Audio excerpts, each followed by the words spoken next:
we have this midweek discussion. Joey, our resident Niner fan, is the one that brought it up. And we're going to reiterate it. And if you guys are fans of the channel and you guys have watched us a lot, you guys are going to hear a lot of stuff on repeat right now because me and Max have said this a lot of times over the last 2 years. But the I San think Francisco, more than a couple of years. yeah. It's like Well, the San Francisco 49ers, Max, are what, 5-1, 4-1, 4-1, 4 and correct? 1. They're I think 4-1. And their one loss is with Purdy. Purdy has been injured. And the Thursday night game, you talked about it a little bit more about the Sean McVay decision, but Mac Jones playing great football every chance he got this whole opportunity with the 49ers. And it brings up this with the pay and with the contract that Brock Purdy has earned this offseason. It brings up the question, who is better, Mac Jones or Brock Purdy? Well, I think what you mean is Brock Purdy for 5 years, 265 million. I know that's not the real numbers. Is he better than Mac Jones and his contract, which is what, 2 for 8 million? Just to put a little bit more context, Mac Jones 905 yards, 6 touchdowns, 1 interception, 99.1 rating, 67 QBR. Brock Purdy 586 yards, 4 touchdowns, 4 interceptions, 85.5 rating, somehow a 79 QBR. That doesn't really make sense to me. I just want to put a little bit more context on this. Mac Jones hasn't had Brock Purdy. Excuse me. He has not had George Kittle. Has not had Brandon Ayuk. Has not had Ricky Pearsall for all this. I believe he was hurt for one of the games. Or Nick Bosa. I really don't. Yeah, no Nick Bosa. Hasn't had him. Again, we've been so critical of the Niners and just saying, hey, you've basically built your, like, what would you say, like their 10-year run? Yeah, I'd say almost a 10-year run, right? Because this goes back long before these two. It goes back to Jimmy G. Whenever they traded for Jimmy G, which I believe was, 2017. So let's say 8 years, right? You trade for Jimmy G. You were like, hey, we're going to get him to a cheap contract because he hasn't started. And what do we do? We're going to get weapons. We're going to get offensive linemen. We're going to get running backs. We're going to get defensive players. And that's what they did with Brock Purdy. It looked awesome. They tried to do it with Trey Lance, but they're like, yo, we'll get Brock Purdy. He's on a rookie contract. I'm going to say this, and I don't mean to be a hater. While I think Brock Purdy is a better quarterback than Mac Jones, I would rather have Mac Jones's contract and his ability for the Niners. This is a guy who I thought before the draft would be a fantastic fit in San Francisco. And what I mean by that is the Niners have been the best team I've seen in my lifetime watching football get guys beyond open. Like, hey, the first read one, that in cut over the middle. There's Jawan Jennings. How's he wide open, right? How's he wide open? What can Mac Jones do, Juan? He can dissect. He can throw the ball accurately. Now, what you saw in New England was what, Juan? A guy with no talent really around him, a battle line, trying to do way too much. Mac Jones in Alabama was what, Juan? Hey, I'm just the point guard.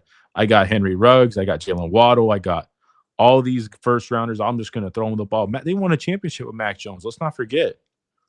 I know he's goofy looking. He's not the most athletic guy. But as a Niner fan, can you really tell me Brock Purdy is just like he was playing at a different level than Mac Jones? And hey, I know it's a 3-game sample size for Mac Jones, but we also not forget his rookie season, right? He was good his rookie season, right? Yeah. Okay. So I don't know, Juan. What do you think? Give me your analysis and tell me where I was wrong or what I forgot to mention, please.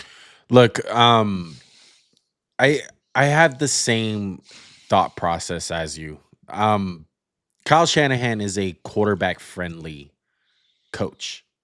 And it's always been like that. And this is why you have to take quarterbacks with a grain of salt. And the quarterback play, to be specific. And a lot of people are going to point and going to be like, Well, why didn't Trey Lance work out? And I would say this: the reason why, and this report is facts, okay? The Trey Lance pick wasn't a Kyle Shanahan pick. We all know that. If you guys are a 49er fan and you guys listen to insiders, he wanted Mac Jones. Okay? He wanted him. John Lynch did not want Mac Jones. He wanted the dynamic quarterback in Trey Lance.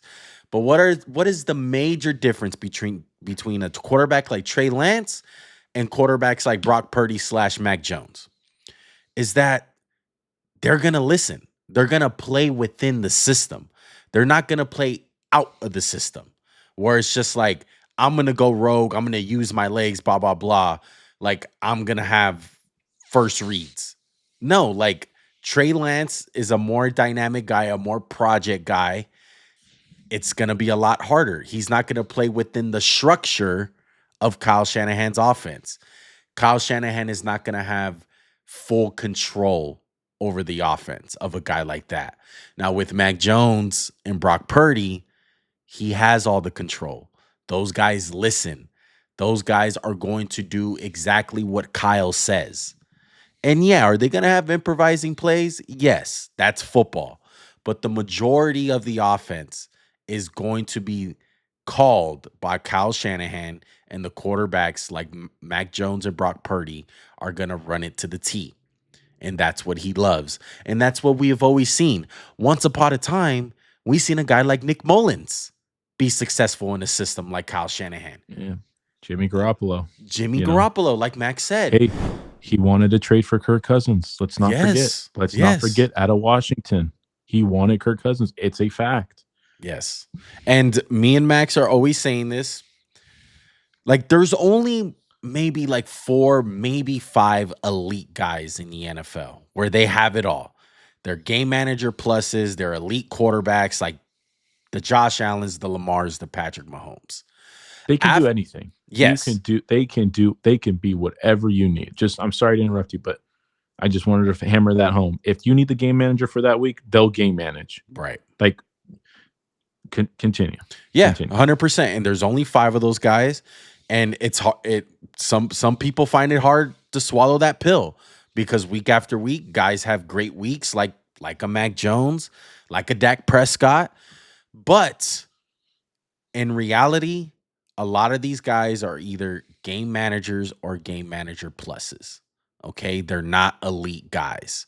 And so when it comes down to a guy like Kyle Shanahan, because those guys are so rare, he's going to find the game manager. And that's what Mac Jones is doing. He's playing within the system. I don't think Mac Jones is all that amazing. I'm not calling him elite.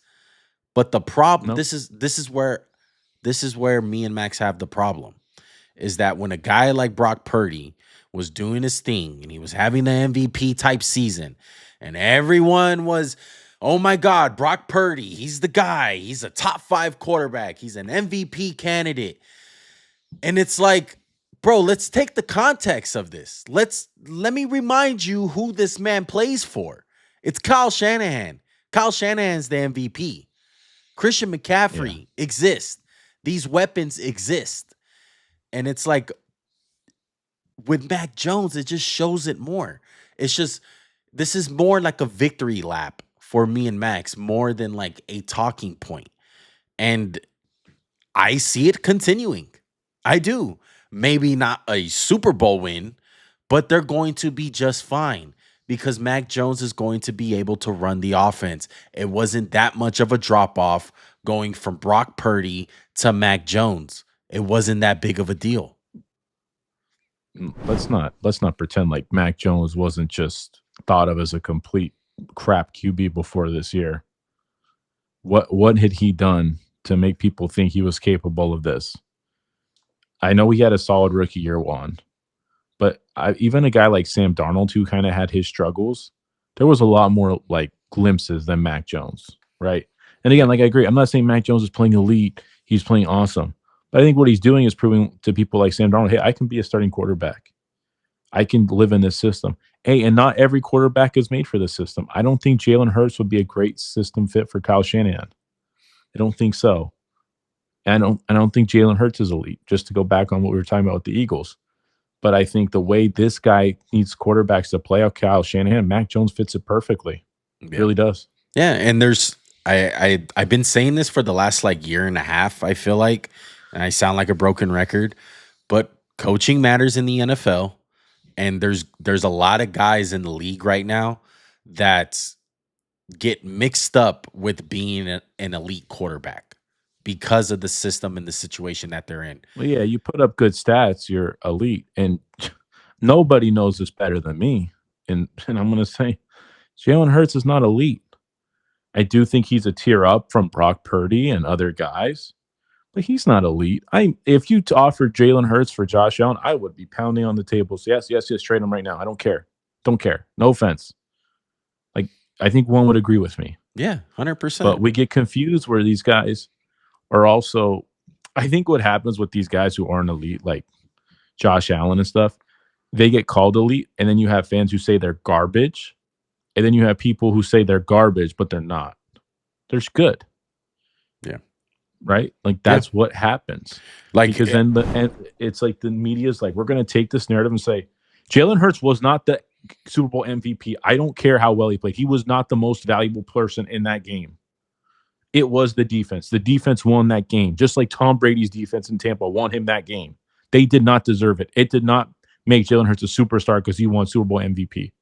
I'm going to go out on a limb and say that one. Yeah. Yeah. And structure matters. Situation matters. Like I said, there's 5 quarterbacks that does not matter. Does not matter what situation you put them in. Those guys are special. You know, and off the top of my head, it's really Lamar, Patrick Mahomes, Joe Burrow, Josh Allen. And that 5th spot is kind of hard. I want to put Matt Stafford, but that's about it. It's really Justin just maybe Herbert? 4. I would say it's 4 to 5 guys. I would even say Justin Herbert. Like, Justin Herbert couldn't really overcome Brandon Staley. He couldn't overcome the Chargers. Well, yeah, he was putting up stats, but it's kind of like a guy like Yeah. Jared Goff. Jared Goff has amazing numbers. He plays well within the system, you know? Yeah. He's a game manager plus. You know, he's a lot better than Justin Herbert is a lot better than Jared Goff. I would say Herbert is flirting with that. There's a lot of guys that flirt with it. Love. He flirts with the elite game manager plus. Dak Prescott, I would say he flirts with it at times. There's a lot of quarterbacks. Exactly. Well, hold on. Baker flirts with it. Baker's been flirting with it. Baker's been dating it for like a year and a half, and he's like ready to commit. Yeah. We just need like one more like 6-month stretch to be like, yeah, okay. It's right.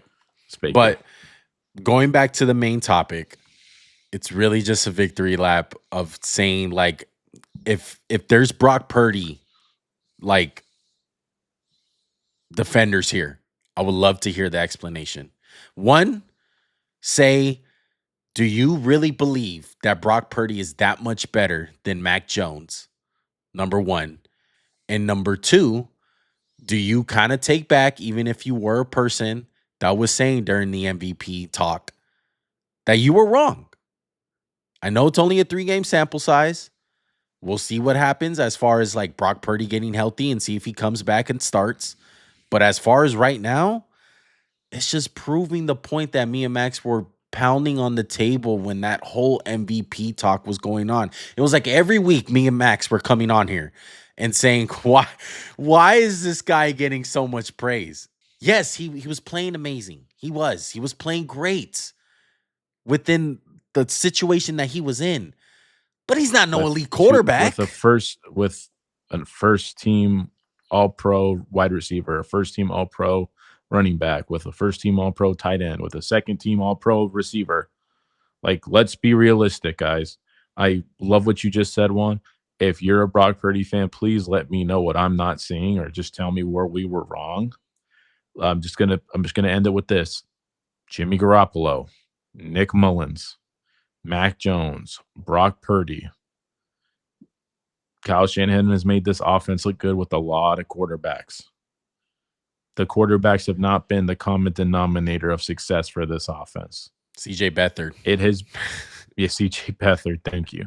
It has been having great talent with a good run game.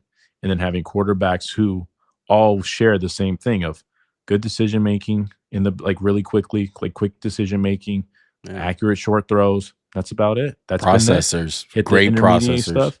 And I will say this: Brock Purdy might be the most talented of the bunch. He might be, but again, like I said, I don't think he's this world-beating talent. He's not a Justin Herbert, like you said, Matthew Stafford, who you could literally just put him like for all the talk, like you said, of people flirted. Like I've seen Matthew Stafford take over a game. You've seen Baker Mayfield. Yeah. I have never seen Brock Purdy say, "Yo, get on my back. We're doing it. You are gonna come with me, and we are gonna just go crazy." Right. Yeah. It's Kyle Shanahan, man. Kyle Shanahan is one of the greatest play callers that we have seen in our lifetime, and that's just the facts of it. Big dreams, everything ain't what it seems. Glittering gold both ways.